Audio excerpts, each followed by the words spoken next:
BJP के लोगों ने डबल इंजन की सरकार के बाद नीतीश कुमार को काम करने नहीं दिया, नीतीश कुमार को बांस किया, बिहार का पैसा रोक दिया, डेवलपमेंट का पैसा रोक दिया, नगर निगम बीजेपी, स्वास्थ्य बीजेपी, सिंचाई बीजेपी।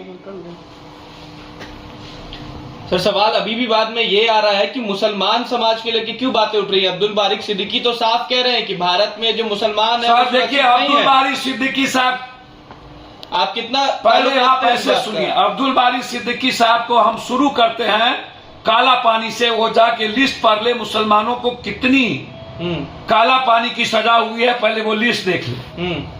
भारत के इतिहास में और आजादी में यदि दुनिया में कहीं सुरक्षित मुसलमान पारसी, विवेकानंद ने साफ कहा है कि सहिष्णुता, सद्भाव, सर्वधर्म संभाव और वसुधैव। वसुधैव का मतलब होता है इस जमीन पर सबको न्याय, सबको सम्मान की बात यदि कहीं इस धरती पर है तो वो जन्नत है भारत। अब बीजेपी या वर्तमान बीजेपी के अमित शाह जी या नरेंद्र मोदी जी वर्तमान आरएसएस के किसी व्यक्ति विशेष के डर से हम डर जाएं तो राजनीति छोड़ देनी चाहिए ऐसे व्यक्ति को जिसके भीतर लड़ने की।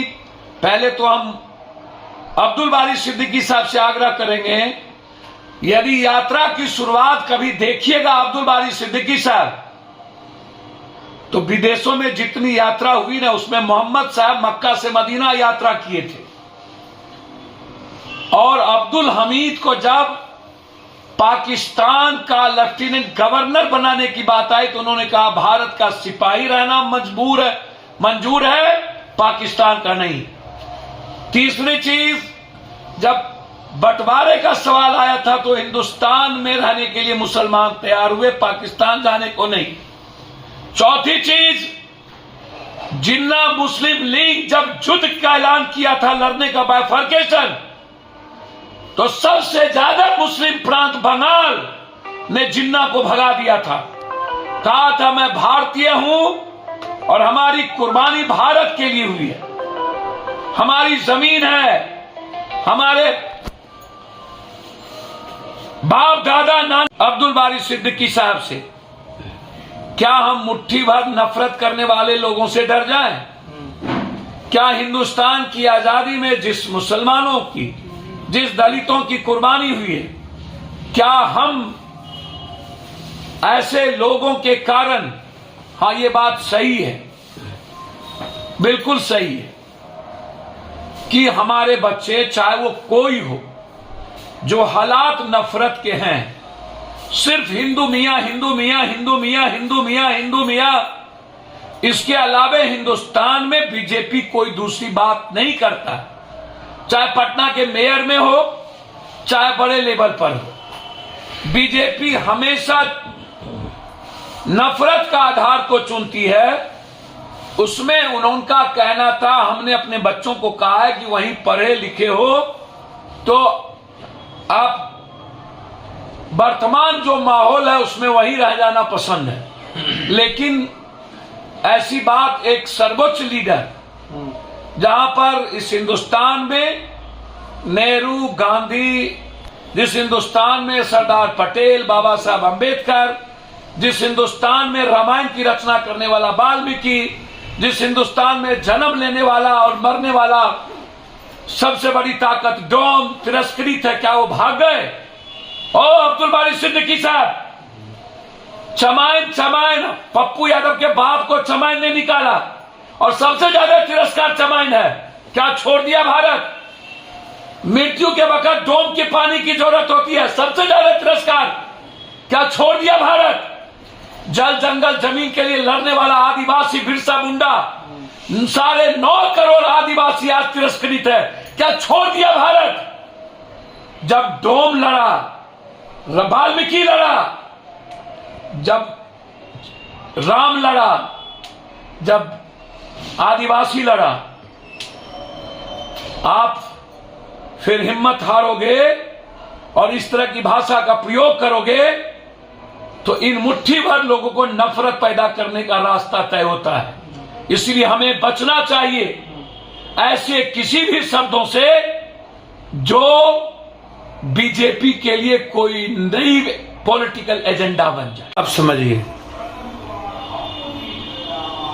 पहले तो नित्यानंद राय जी को किताब पढ़ना लिखना चाहिए, सख्त ज्ञान की जरूरत है। गुरु गुर चेला चिन्नी, सैया भेल कोतवाल तो अब डर काहे का।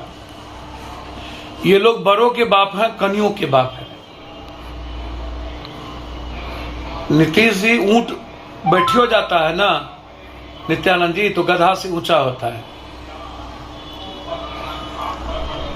बड़े मियां तो बड़े मियां, छोटे मियां सुहान अल्लाह।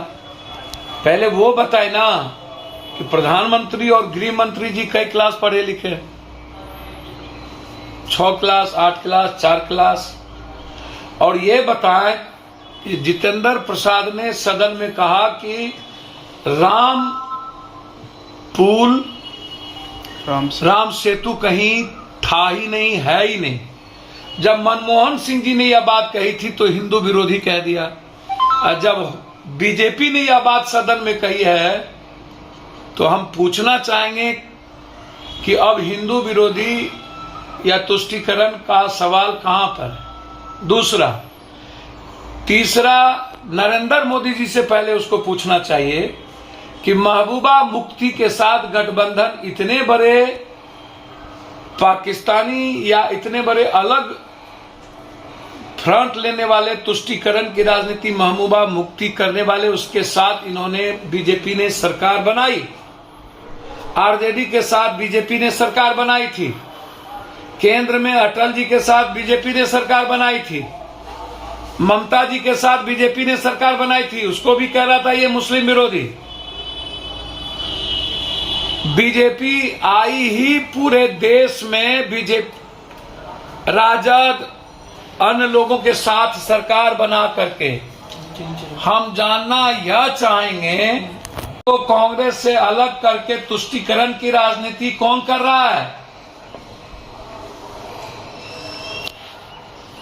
और असम के मुख्यमंत्री कांग्रेसी थे तब तुष्टीकरण की राजनीति नहीं हुई, और जब बीजेपी में आ गए तो तुष्टीकरण की राजनीति हो गई।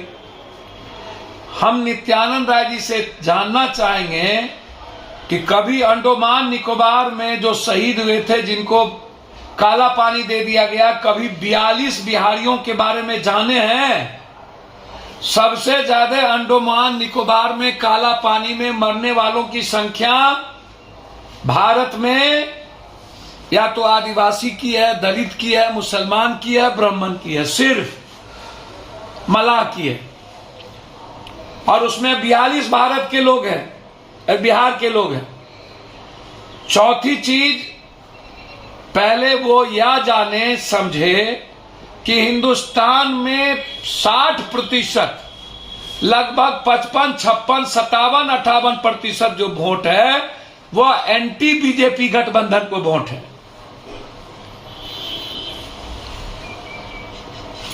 जो चौथी चीज, आराम का सवाल यदि है तो मेरा सवाल यह है कि क्या 8 साल 9 साल के अंदर नरेंद्र मोदी जी और अमित शाह जी की जोड़ी मात्र 3 स्टेट में अब बीजेपी की सरकार है और 2 स्टेट में गठबंधन की सरकार है, रेस्ट एंटी बीजेपी गवर्नमेंट है इस भारत में। गोवा, उत्तराखंड, गुजरात और यूपी, ये 4 बीजेपी की है। गठबंधन की सरकार महाराष्ट्र, एक मध्य प्रदेश बीजेपी। तो रेस्ट जो इतने स्टेट हैं वो किसकी गवर्नमेंट है?